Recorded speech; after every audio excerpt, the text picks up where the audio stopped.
Oh hello, this is Tak Chung from Walk with Tak. Welcome to our YouTube channel. If you enjoyed this video, please like, subscribe and share. Yesterday I posted a video on how to use hoisin sauce to create different kinds of dishes. And one of the most frequently dish that I use hoisin sauce for is teriyaki dishes. These include any dishes that have a teriyaki flavor, such as teriyaki chicken, teriyaki shrimp, teriyaki salmon, teriyaki vegetables, anything you could imagine. There are many different ways to create teriyaki sauce, and some of them are quite complicated, as listed in this particular recipe that I found on the internet. I actually used to make teriyaki chicken using a recipe very similar to this. I will use rice vinegar, rice wine, honey, brown sugar, really everything kind of listed in this recipe. Over the years, my approach in making teriyaki dishes become more straightforward and simpler. I first start to rely on the combination of hoisin sauce and oyster sauce, which I have mentioned in my previous video.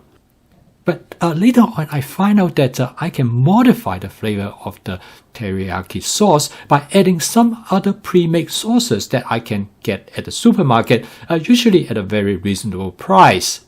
This provides me a lot of flexibility in how I create the final flavor of the sauce. My wife has a discerning palate, and she is not easily to be impressed, particularly by my cooking. And she eats my cooking every day. It has something to be really good for me to receive her praise. But she really enjoyed this teriyaki chicken that I make last night. And according to my dear wife, this teriyaki chicken is probably the best teriyaki chicken that she has ever tasted. I also like this teriyaki chicken a lot. But I like it most because it is very fast to cook. It takes only about 4 minutes. And my goal in home cooking is to make the cooking process as simple as possible to create the best outcome with minimum number of steps and eliminate all the non-essential aspects of it. I love advanced prepping, and I enjoy the process to get things organized, but this is not the case for a lot of people. But if there's one ingredient that you should do advanced prepping, that is chicken. Here's a video that you can take a look on the advanced prepping system that I use for chicken. It is really simple and straightforward. You spend about maybe a couple hours.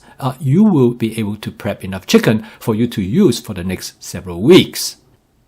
This will allow you to have chicken anytime you want, and it also saves money.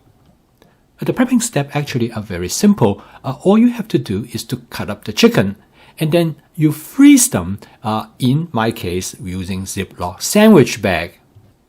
I freeze them in 8-ounce portions, and I squeeze as much air as possible from the sandwich bag, and then I flatten them. I freeze them in a flat configuration, and then I stand them up like I would in a file cabinet.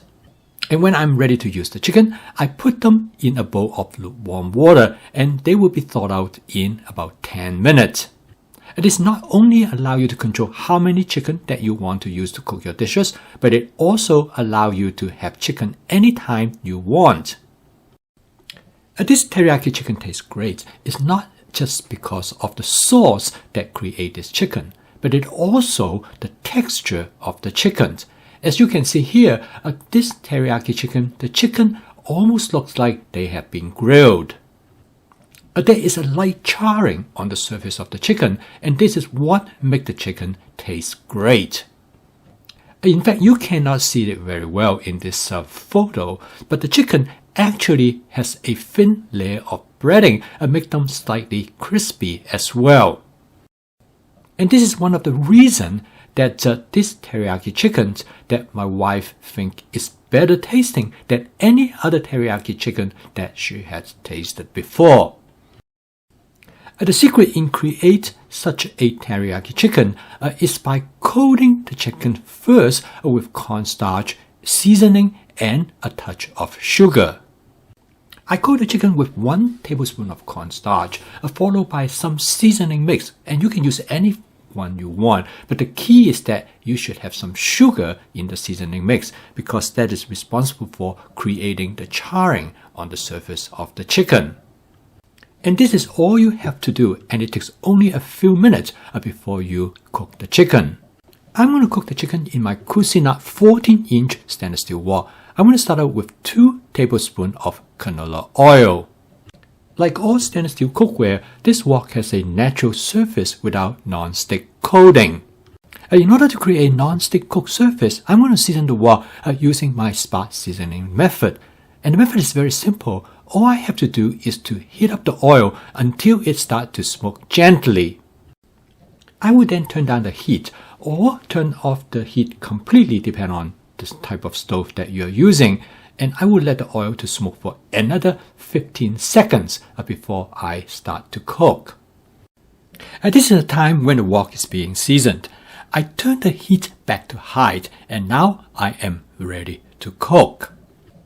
To create the type of texture that I want with the chicken, I cook the chicken using a method commonly known as shallow frying.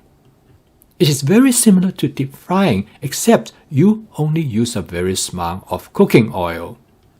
I use a pair of tongs to separate the chicken and lay them out in a single layer on the surface of the wok.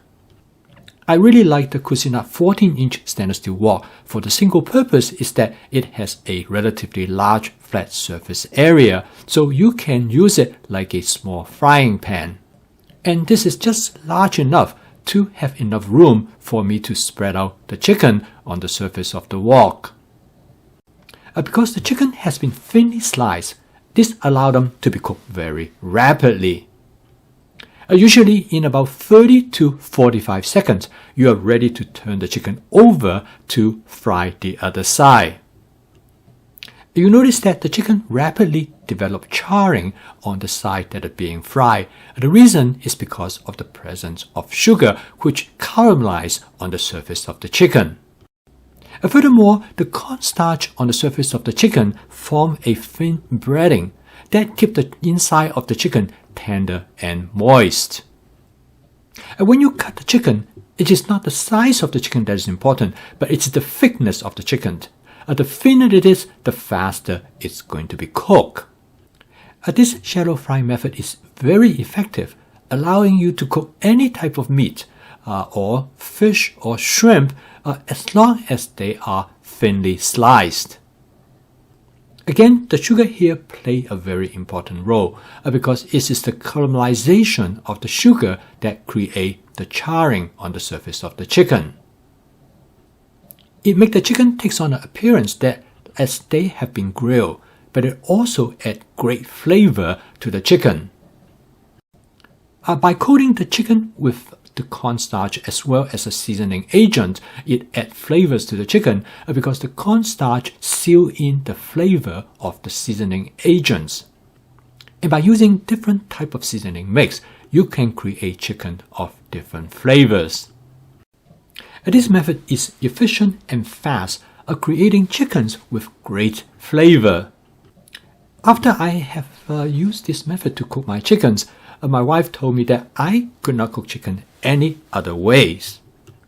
And I agree with her. This definitely gives the chicken much better flavor than other method that I stir fry the chicken. It turned out that this step is a key step to make your teriyaki chicken taste outstanding. To season this dish, I use a combination of 4 sauces. That is oyster sauce, and this is followed by HOISIN sauce. And then I also use a Panda Express orange sauce. Finally, I use a small amount of a teriyaki sauce from a company called Fuchsia. So you might ask, what's the purpose for using combinations of these different sauces? There are several reasons. First of all, many of these sauces already contain the seasoning agents such as garlic, onion, pepper, cumin, sugar, vinegars. Just look down the list. You will find there is a collection of different seasoning agents. Otherwise, you will have to add it yourself. This will save you a lot of time in gathering these seasoning agents yourself. The second reason is that each of these sauce has the unique characteristics that you might not prefer. A hoisin sauce might be too sweet, an oyster sauce might be too salty, the orange sauce might be too tart. And therefore, by using a combination of these sauces will allow you to make fine adjustments. Each time when you cook, you can use different ratios of these sauces, and I call this flavor chasing because you will continue to improve the flavor of your dish. So the goal of my fast cooking system is to create a cooking system that you will be able to continue to improve the flavor of your dish. I want to make home cooking as practical and simple as possible, but still able to allow you to cook the food that you love and enjoy. I post a video every day to help you to make home cooking as part of your daily routine using my fast cooking system. Please subscribe to my YouTube channel if you'd like to learn more about this cooking system. So keep on cooking. I will see you tomorrow.